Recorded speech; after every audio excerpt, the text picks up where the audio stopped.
శ్రీకాకుళం జిల్లా రాజకీయాలు గత 2.5 దశాబ్దాలుగా కింజరాపు ధర్మాన కుటుంబాల కేంద్రంగానే జరుగుతున్నాయి. అందులో శ్రీకాకుళం జిల్లాలోని నరసన్నపేట జనరల్ స్థానం.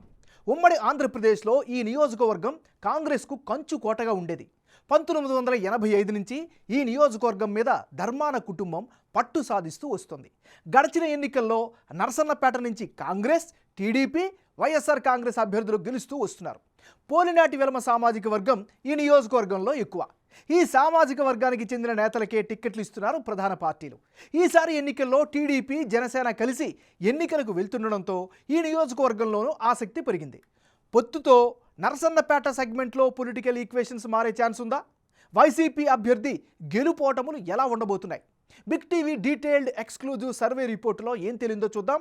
అయితే అంతకంటే ముందు 2019 ఎన్నికల ఫలితాలను ఓసారి పరిశీలిద్దాం.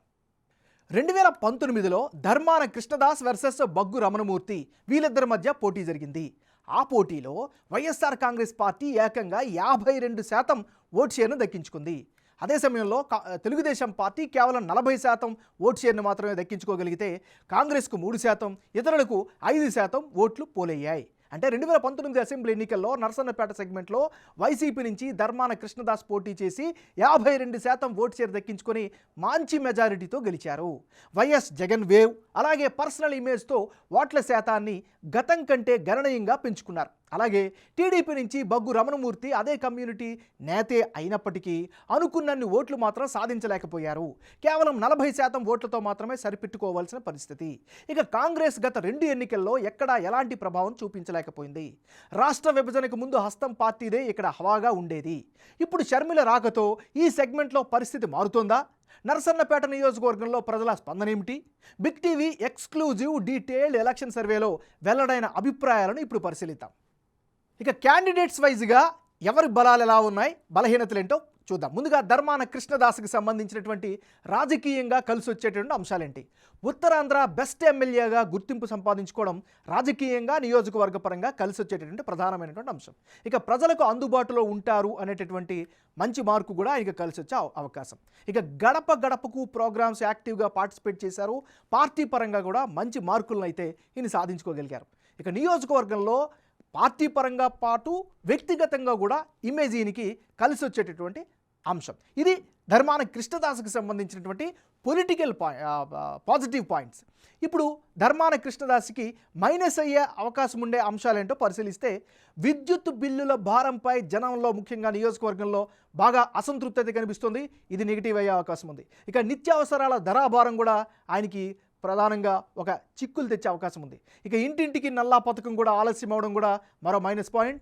ఇక సర్వకోటలో ప్రభుత్వ ఆసుపత్రి నిర్మాణం కాకపోవడం, కంప్లీట్ చేయలేకపోవడం కూడా ప్రధానమైనటువంటి మైనస్గా చెప్పుకోవచ్చు. ఇది ఈయనకి సంబంధించినటువంటి ప్లస్లు, మైనస్లు.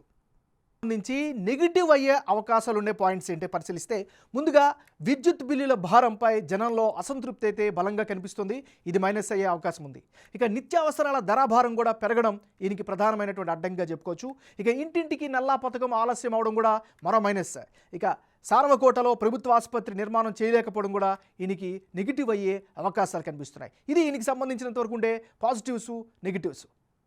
తెలుగుదేశం పార్టీ తరపు నుంచి ఈ నియోజకవర్గం నుంచి బరిలో దిగుతున్నటువంటి నాయకుడు బగ్గు రమణమూర్తి. మరి ఆయనకి సంబంధించినటువంటి ప్లస్లు ఏంటి, మైనస్లు ఏంటి? ముందుగా ప్లస్లు కనుక గమనిస్తే, తెలుగుదేశం పార్టీ, జనసేన వేవ్ కలిసి వస్తుంది అనేటటువంటి ఒక పాజిటివ్ ఫ్యాక్టర్ కనిపిస్తుంది. ఇక ఉత్తరాంధ్రపై తెలుగుదేశం పార్టీ ఫోకస్ పెంచడం కూడా ఈయనకి వ్యక్తిగతంగా కలిసి వచ్చేట అంశం. ఇక క్యాంపైన్పై ఫోకస్ కూడా ఆయన పెంచారు. ఇది కూడా ఆయనకి కలిసి వచ్చేటటువంటి అంశం. ఇది రమణమూర్తికి సంబంధించినటువంటి అనుకూల అంశాలు. ఇక మైనస్ పాయింట్స్ ఏంటో కనుక పరిశీలిస్తే, గ్రౌండ్ లెవెల్లో ఇంకా దూకుడు పెంచాల్సినటువంటి అవసరం అయితే కనిపిస్తోంది. మరోవైపు సొంత సామాజిక వర్గంలో ఎక్కువ మందిని ఆకట్టుకోలేకపోతున్నారు అనేటటువంటి ఒక అపవాదు కూడా ఈయన పట్ల కనిపిస్తోంది. ఇది ప్లస్లు, మైనస్లు. ఇక ఈ నియోజకవర్గానికి సంబంధించినటువంటి కులాల వారీగా ఉండేటటువంటి ఓటర్లు ఎంతమంది ఉన్నారు, వాళ్ళ ప్రభావం ఏంటో ఒకసారి కనుక పరిశీలిస్తే, ఈ నియోజకవర్గంలో పోలినాట వెలమ కమ్యూనిటీ 34% మంది ఉన్నారు. ఇక కాలింగులు 15%, కాపులు 13% ఉంటే ఎస్సీలు 9% మంది, ఎస్టీలు 5% ఓటర్లుగా ఇక్కడ కనిపిస్తున్నారు. అంటే నరసన్నపేటలో అభ్యర్థులు పార్టీల వారీగా వివిధ సామాజిక వర్గాల అభిప్రాయం ఎలా ఉంది, బిగ్ టీవీ సర్వేలో వాళ్ళు చెప్పిన అభిప్రాయాలు ఎలా ఉన్నాయో ఓసారి కనుక పరిశీలిస్తే ఇక్కడ పోలినాటి వెలమ కమ్యూనిటీ బలంగా కనుంది. ఈ సామాజిక వర్గం నేతలకే తెలుగుదేశం పార్టీ అయినా వైసీపీ అయినా టిక్కెట్లు ఇస్తూ వస్తున్నాయి. ఇప్పటికిప్పుడు కనుక ఎన్నికలు జరిగితే పోలినాటి వెలమ వర్గానికి చెందిన వారిలో 50% మంది వైసీపీకి సపోర్టుగా ఇస్తామని చెబుతున్నారు. అదే సమయంలో తెలుగుదేశం పార్టీకి 40% మంది, జనసేనకు 10% మంది మద్దతు ప్రకటిస్తున్నట్లుగా సర్వేలో తమ అభిప్రాయంగా చెప్పారు. ఇక వైసీపీ నుంచి టిక్కెట్ కన్ఫర్మ్ చేసుకున్న ధర్మాన కృష్ణదాస్ది ఇదే పోలినాటి వెలమ సామాజిక వర్గం. జగన్ ప్రభుత్వం డిప్యూటీ సీఎంగా, రెవెన్యూ మంత్రిగా కొనసాగుతున్నారు. బగ్గు రమణమూర్తిది ఇదే కమ్యూనిటీ అయినప్పటికీ వారి ఓట్లను రాబట్టుకోవడంలో వెనుకబడి ఉన్నట్లుగా కనిపిస్తోంది. ఇక కాళింగ సామాజిక వర్గానికి చెందిన వారిలో 50% మంది వైసీపీకి, 40% మంది టీడీపీకి, 10% జనసేనకు సపోర్టుగా ఉంటామని చెబుతున్నారు.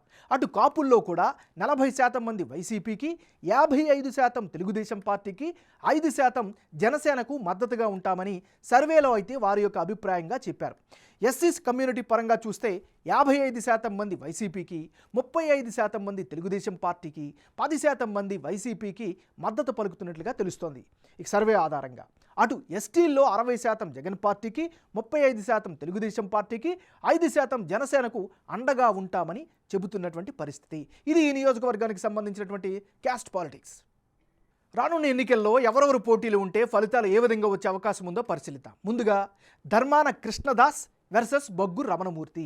వీళ్ళిద్దరి మధ్య కనుక పోటీ జరిగితే అప్పుడు వైసీపీకి 49% ఓటు షేర్ దక్కే అవకాశం కనిపిస్తోంది. అదే సమయంలో తెలుగుదేశం పార్టీ ప్లస్ జనసేన కలిసి నియోజకవర్గంలో పోటీ చేసిన 44% ఓటు షేర్ దక్కే అవకాశాలు మాత్రమే కనిపిస్తోంది.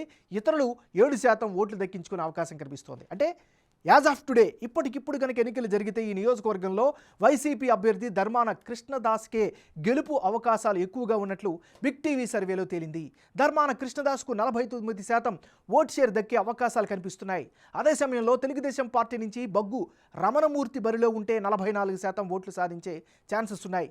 నరసన్నపేట నియోజకవర్గంలో జనసేన ఎలాంటి ఇన్ఛార్జ్ను నియమించలేదు. సో ఇక్కడ జనసేన సపోర్టు తెలుగుదేశం పార్టీకి ఇవ్వడం ఖాయంగా కనిపిస్తోంది.